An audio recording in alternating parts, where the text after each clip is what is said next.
భయ్యా scientific advancement రోజు రోజుకి ఏ లెవెల్‌లో డెవలప్ అవుతుందంటే, ఎప్పుడూ అంతరించిపోయిన ఒక తోడేలు జాతిని ఈరోజు ఆ శాస్త్రవేత్తలు మళ్ళీ దాన్ని ఈ భూమి మీద ప్రవేశపెట్టగలిగారంటే, సైన్స్ ఏ విధంగా డెవలప్ అవుతుందో మనం అర్థం చేసుకోవాలి.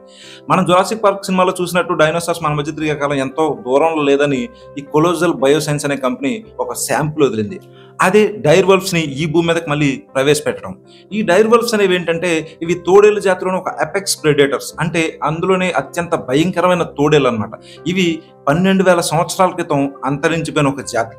అది మీరు చాలా సినిమాల్లో చూస్తుంటారు. ఇప్పుడు మన 'గేమ్ ఆఫ్ థ్రోన్స్' అనే సీరీస్‌లో గాని, లేదా ఈ 'ట్విలైట్' అనే సీరీస్‌లో గాని పెద్ద పెద్ద తోడేళ్ళని చూపిస్తారు కదా! ఒక 4 అడుగులు ఎత్తు, 7 అడుగులు పొడవు అట్లా. అవే ఈ డైర్ వల్ఫ్స్. ఇవి యాక్చువల్‌గా సినిమాలో ఉంటాయి గానీ, బయట ఇప్పుడైతే లేవు. ఎందుకంటే ఇవి ఐస్ ఏజ్ టైంలోనే 12,000 సంవత్సరాల క్రితమే అంతరించిపోయిన ఒక జాతి.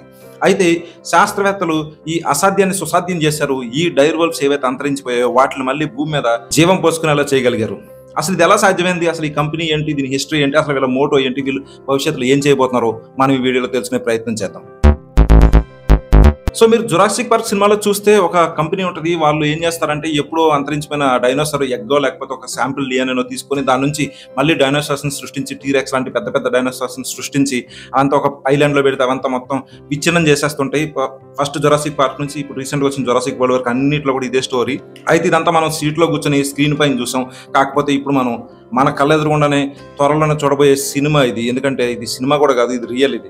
ఇప్పుడు ఈ విషయం ఎందుకు చెప్పుకోవాలంటే, డైర్ వల్ఫ్స్ అనేది ఒక తోడేలు జాతి. అది తోడేలు జాతిలోనే అత్యంత ప్రమాదకరమైనది, అత్యంత వేగవంతంగా వేటాడగలిగే జీవి. ఇవి ఐస్ ఏజ్ లాంటి బాగా తక్కువ ఉష్ణోగ్రత ఉన్నటువంటి కాలంలో బాగా సంచరిస్తున్నటువంటి ఒక జంతు జాతి. ఇవి నార్త్ అమెరికాలో ఎక్కువగా ఉండేవి. తర్వాత కాలంలో అవి 12,000 సంవత్సరాలకు పూర్వం అవి ఎక్స్టింక్ట్ అయిపోయినాయి. వాటికి శిలాజాలు అవి దొరికినాయి అనమాట. అయితే ఇప్పుడు ఒక బయోసైన్స్ కంపెనీ, ఆ కంపెనీ పేరే కొలోజల్. అయితే ఈ కొలోజల్ బయోసైన్స్ అనే కంపెనీ ఏం చేసిందంటే, తోడేళ్ళ నుంచి ఒక సెల్స్‌ని తీసుకొని, అంటే కణాలను తీసుకొని, ఈ ఎప్పుడో దొరికినటువంటి శిథిలాలైనటువంటి ఈ డైర్ వల్ఫ్ శిథిలాల నుంచి డిఎన్ఏని ఎక్స్ట్రాక్ట్ చేసి, ఆ డిఎన్ఏ శాంప్లింగ్‌తో ఈ కణాల్లో జెనెటిక్ ఎడిటింగ్ చేసి ఒక డైర్ వల్ఫ్ ఎగ్‌ని, అండాన్ని సృష్టించాయి. ఆ అండాన్ని డొమెస్టిక్ డాగ్‌లో ప్రవేశపెట్టి నార్మల్ ప్రెగ్నెన్సీ ద్వారా 2 డైర్ వల్ఫ్స్ పిల్లల్ని పుట్టించగలిగారు. సింపుల్‌గా చెప్పాలంటే, ఒక అండాన్ని తీసుకొని దాన్ని సరోగసి పద్ధతిలో వీళ్ళు పిల్లల్ని పుట్టించడం జరిగింది. అయితే ఈ విధానానికి డొమెస్టిక్ డాగ్‌ని ఎందుకు ఎంచుకున్నారనంటే, వోల్ఫ్‌లో అంటే తోడేల్లో కూడా వాటిని ప్రవేశపెట్టి మానిటర్ చేయడం కష్టం అవుతది. ఎందుకంటే వోల్ఫ్ అనేది మనం చెప్పినట్టు వినే జంతువు కాదు.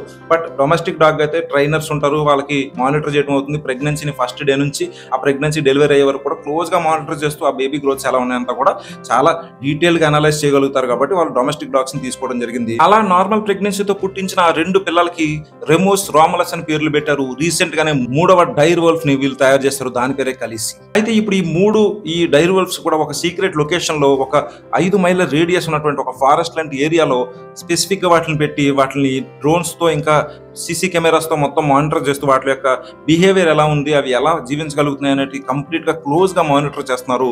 ఫస్ట్ పుట్టిన ట్విన్స్ అయిన రెమోస్ అండ్ రాములస్, ఈ డైర్ వల్ఫ్స్ ఆల్మోస్ట్ లాస్ట్ ఇయర్ 2024 అక్టోబర్లో అయితే ఇవి పుట్టాయి.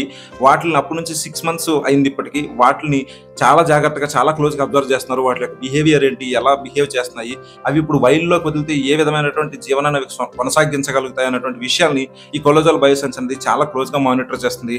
అదేవిధంగా ఈ కలేసి అనేది రీసెంట్గా పుట్టింది, కొన్ని వీక్స్ మాత్రం అయింది. ఈ డైర్ వల్ఫ్ పప్పీని కూడా వాళ్ళు చాలా కేర్ఫుల్గా అబ్జర్వ్ చేస్తున్నారు.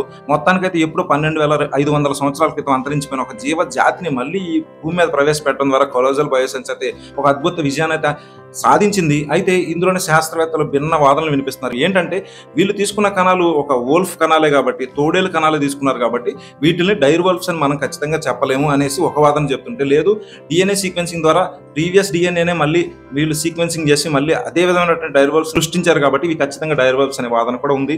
అయితే ఇవి కొంచెం పెద్ద అయిన తర్వాత వాటి బిహేవియర్ ఎలా ఉంది, ఇవి నార్మల్ వల్ఫ్స్ కన్నా కూడా ఏ విధమైనటువంటి బాడీ ఫిజికల్ క్యారెక్టరిస్టిక్స్ చూపిస్తున్నాయి, వీటి యొక్క స్ట్రెంత్ ఎలా ఉంది, వీటి యొక్క హంటింగ్ విధానాలు ఎలా ఉన్నాయి అనేది అబ్జర్వ్ చేయడం ద్వారా కొలోజల్ బయోసైన్స్ అనేది పూర్తి సమాచారాన్ని అయితే మన ముందు బయట పెట్టబోతుంది. మొత్తానికైతే వాళ్ళైతే క్లెయిమ్ చేశారు డైర్ వల్ఫ్స్ ఆర్ బ్యాక్ అని చెప్పేసి.